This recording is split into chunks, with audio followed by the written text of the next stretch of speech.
Hello, आप सभी कैसे हैं। आप सभी का मेरे यूट्यूब चैनल करेंट एग्जाम में स्वागत है। आज हम लोग एसएससी जीडी एग्जाम 2026 के लिए जीके जीएस के महत्वपूर्ण प्रश्नों को देखेंगे।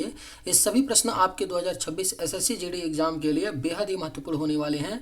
अतः आप लोग वीडियो को शुरू से लेकर आखिरी तक जरूर देखिएगा और सभी प्रश्नों को अच्छे से याद कर लीजिएगा।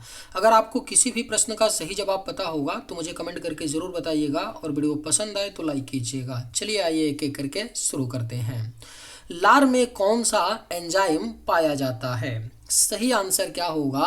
तो लार में कौन सा एंजाइम है जो पाया जाता है? तो यह आपका टाइलिन एंजाइम है। लार में टाइलिन नामक एंजाइम पाया जाता है। बांस को किस में वर्गीकृत किया जाता है? जो आपका बांस होता है बम्बू, वह किस रूप में वर्गीकृत किया जाता है? तो घास के रूप में। बांस जो होता है वह एक प्रकार का घास होता है। जैव विकास को सर्वप्रथम किसने समझाया? जो जैव विकास है इसे सबसे पहले किसने समझाया था? तो यह लैमार्क ने। किसने? लैमार्क ने जैव विकास को सर्वप्रथम समझाया। ऑर्निथोलॉजी में किसका अध्ययन होता है? ऑप्शंस हैं मछली, मेढक, पक्षी या सांप। सही आंसर क्या होगा? तो ऑर्निथोलॉजी में किसका अध्ययन होता है? तो सही जवाब ऑप्शन सी होगा, पक्षी। पक्षी का अध्ययन होता है ऑर्निथोलॉजी में। राष्ट्रीय वानस्पतिकी उद्यान कहाँ पर स्थित है? भारत में जो राष्ट्रीय वानस्पतिकी उद्यान संस्थान जो है यह लखनऊ में है। कहाँ पर है? तो लखनऊ में है राष्ट्रीय वानस्पतिकी उद्यान भारत में। मृदा अपरदन को रोका जा सकता है। ऑप्शंस हैं पक्षी संख्या में वृद्धि द्वारा, अति चराई द्वारा, वनस्पति उन्मूलन द्वारा या वन रोपण द्वारा। सही जवाब क्या होगा? तो मृदा अपरदन को कैसे रोका जा सकता है? वन रोपण के द्वारा। वन रोपण द्वारा मृदा अपरदन को रोका जा सकता है। जीन शब्द का प्रयोग सर्वप्रथम किसने किया? बेहद ही महत्वपूर्ण प्रश्न है। जो जीन शब्द है इसका प्रयोग सबसे पहले किसने किया था? तो जोहानसन ने। जीन शब्द का प्रयोग सर्वप्रथम जोहानसन ने किया। कोशिका का रसोई घर किसे कहा जाता है? अगर आप लोगों को ये वीडियो पसंद आए तो एक लाइक ज़रूर कीजिएगा और अगर आप लोग इस चैनल पर नए होंगे तो सब्सक्राइब भी कर लीजिएगा ताकि इसी तरह का वीडियो सबसे पहले आप तक पहुंचता रहे। कोशिका का रसोई घर किसे कहा जाता है? तो सही जवाब होगा ऑप्शन सी, क्लोरोप्लास्ट। क्लोरोप्लास्ट को कोशिका का रसोई घर कहा जाता है। माइटोकॉन्ड्रिया की खोज किसने की? जो माइटोकॉन्ड्रिया है इसकी खोज किसके द्वारा की गई थी? तो कोलिकर ने किया था। किसने? कोलिकर ने माइटोकॉन्ड्रिया की खोज की थी। पौधे में वाष्पो उत्सर्जन की क्रिया किसमें होती है? जो पेड़ पौधे होते हैं उनमें वाष्पो उत्सर्जन की जो क्रिया होती है पूरे पौधे में होती है। किसमें होती है? तो पूरे पौधे में वाष्पो उत्सर्जन की क्रिया होती है। तारपीन का तेल प्राप्त किया जाता है। किससे प्राप्त किया जाता है? जो तारपीन का तेल होता है यह आपका चीड़ से प्राप्त किया जाता है। तारपीन का तेल। लायन फिश किसे कहा जाता है? जो लायन फिश है यह एक प्रकार की जहरीली मछली होती है जो टेरोइस वोलियंस प्रजाति के अंतर्गत आती है, समूह के अंतर्गत आती है। लायन फिश टेरोइस वोलियंस को कहा जाता है। जीवन चक्र की दृष्टि से पौधे का सबसे महत्वपूर्ण अंग है। ऑप्शंस हैं पुष्प, तना, जड़ या पत्ती। सही आंसर क्या होगा? तो जीवन चक्र की दृष्टि से पौधे का जो सबसे महत्वपूर्ण अंग होता है वह पुष्प होता है। पुष्प जीवन चक्र की दृष्टि से पौधे का सबसे महत्वपूर्ण अंग है। निम्न में से कौन एक जीवित जीवाश्म लिविंग फॉसिल्स कहलाता है? तो इनमें से कौन एक जीवित जीवाश्म है, लिविंग फॉसिल्स है? तो यह आपका साइकस है। साइकस एक जीवित जीवाश्म है। साबूदाना किससे बनाया जाता है? जो साबूदाना होता है यह बनाया जाता है किससे? तो साइकस से। साइकस से साबूदाना को बनाया जाता है। सार्स क्या है? सार्स जो है क्या संचार प्रणाली है, संगठन है, विषाणु जनित रोग है या युद्धपोत है? सही आंसर क्या होगा? तो सार्स आपका क्या है, यह एक विषाणु जनित रोग है। जो सार्स होता है एक विषाणु जनित रोग है। खसरा,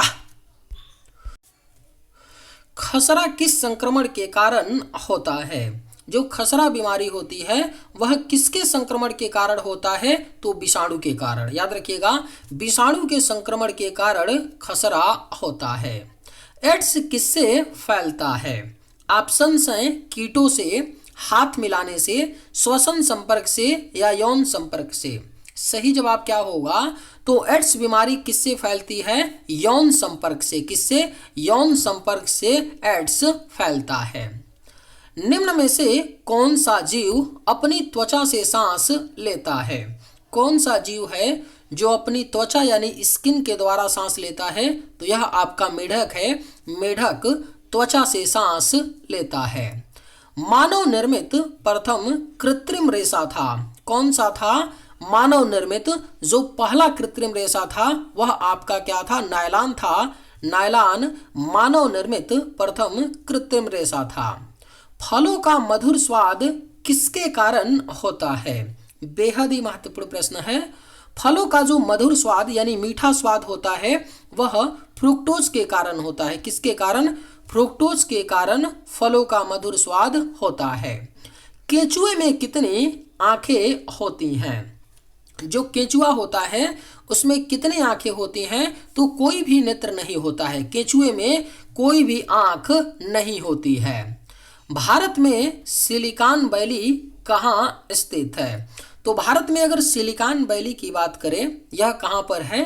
तो यह बेंगलोर में है। भारत में सिलिकॉन वैली बेंगलोर में स्थित है। सफेद सोना के नाम से जाना जाता है।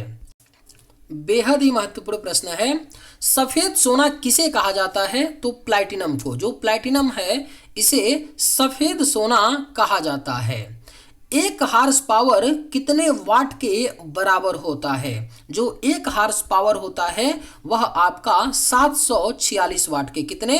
तो 746 वाट के बराबर होता है एक हार्स पावर। डॉपलर प्रभाव किससे संबंधित है? ऑप्शंस हैं जनसंख्या, मुद्रा, प्रचलन या ध्वनि। सही आंसर क्या होगा? तो जो डॉपलर प्रभाव है यह आपका ध्वनि से संबंधित है। किससे संबंधित है? ध्वनि से संबंधित है डॉपलर प्रभाव। निम्न में से विद्युत का सबसे अच्छा चालक कौन सा है? तो जो विद्युत का सबसे बढ़िया चालक होता है वह चांदी होता है। सभी धातुओं में जो सबसे अच्छा विद्युत का चालक है वह चांदी है। कौन सा जीव मिट्टी की उर्वरता को बनाए रखता है? यानी जो मिट्टी होती है इसकी उर्वरता को कौन सा जीव बनाए रखता है? तो यह आपका केंचुआ है। केंचुआ मिट्टी की उर्वरता को बनाए रखता है। बिजली के बल्ब का फिलामेंट किस धातु से बना होता है? अगर आप लोगों को ये वीडियो पसंद आए तो एक लाइक जरूर कीजिएगा और अगर आप लोग इस चैनल पर नए होंगे तो सब्सक्राइब भी कर लीजिएगा। बिजली के बल्ब का फिलामेंट किस धातु से बना होता है? तो टंगस्टन से। किससे? टंगस्टन से बना होता है बिजली के बल्ब का फिलामेंट। एकॉस्टिक विज्ञान है किससे संबंधित है? जो एकॉस्टिक विज्ञान होता है यह आपका ध्वनि से संबंधित है। किससे? ध्वनि से संबंधित है एकॉस्टिक विज्ञान। पास आती हुई रेलगाड़ी की सीटी की आवृत्ति फ्रीक्वेंसी बढ़ती जाती है, ऐसा किस घटना के कारण होता है? तो जब भी कोई रेलगाड़ी आपकी तरफ आती है तो उसकी जो सीटी की आवृत्ति होती है फ्रीक्वेंसी बढ़ती जाती है। ऐसा क्यों होता है? किस घटना के कारण? तो डॉपलर प्रभाव के कारण। क्यों होता है? डॉपलर प्रभाव के कारण रेलगाड़ी की सीटी की आवृत्ति बढ़ती जाती है। सापेक्ष आर्द्रता रिलेटिव ह्यूमिडिटी मापी जाती है। किससे मापी जाती है? सापेक्ष आर्द्रता जो होता है रिलेटिव ह्यूमिडिटी यह हाइग्रोमीटर से। किससे? हाइग्रोमीटर से मापी जाती है सापेक्ष आर्द्रता।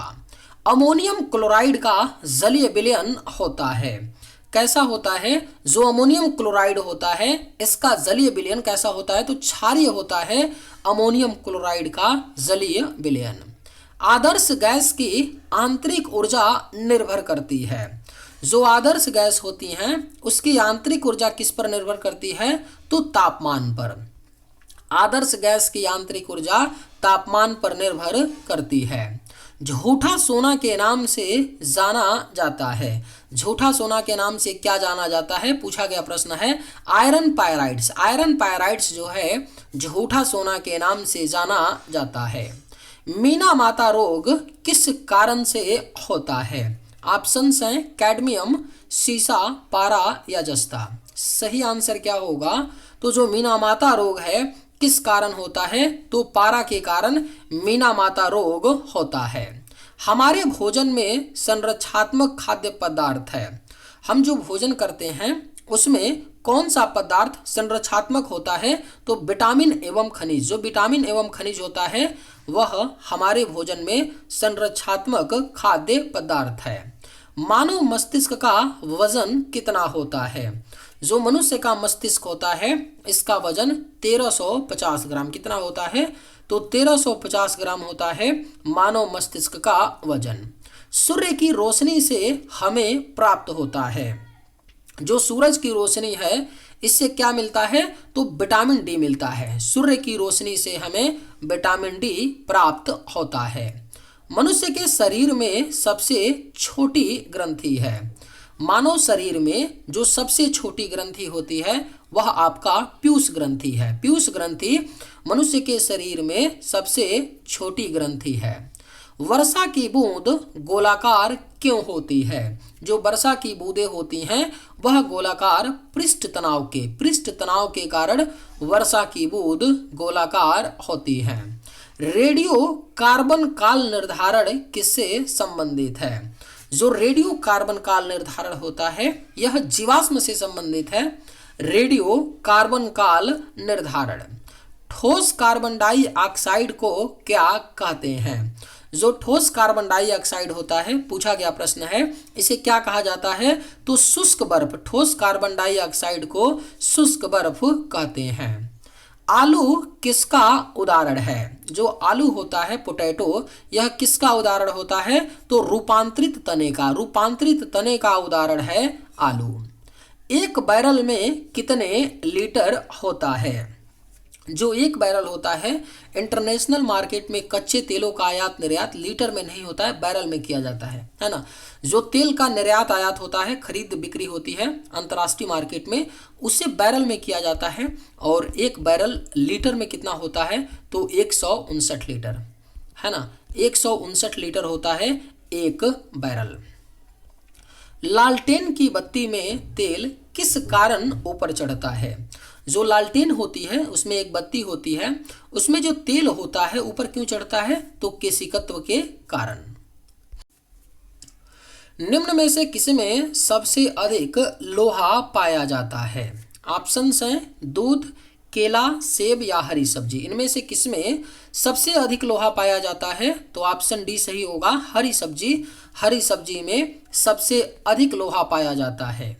तड़ित चालक का आविष्कार किसने किया? जो तड़ित चालक है इसके आविष्कारक कौन थे? तो बेंजामिन फ्रैंकलिन थे। बेंजामिन फ्रैंकलिन ने तड़ित चालक का आविष्कार किया। किस पादप को शाकीय भारतीय डॉक्टर कहते हैं? तो कौन सा पादप है जिसे शाकीय भारतीय डॉक्टर कहते हैं? तो यह आपका आंवला है। आंवला को शाकीय भारतीय डॉक्टर कहते हैं। लिटमस किससे प्राप्त होता है? जो लिटमस होता है वह किससे प्राप्त किया जाता है? तो लिटमस आपका प्राप्त होता है किससे? लाइकेन से। लाइकेन से लिटमस प्राप्त होता है। चलिए आज के वीडियो में बस इतना ही। अगर आप सभी को ये वीडियो पसंद आए तो एक लाइक जरूर कीजिएगा। थैंक्स।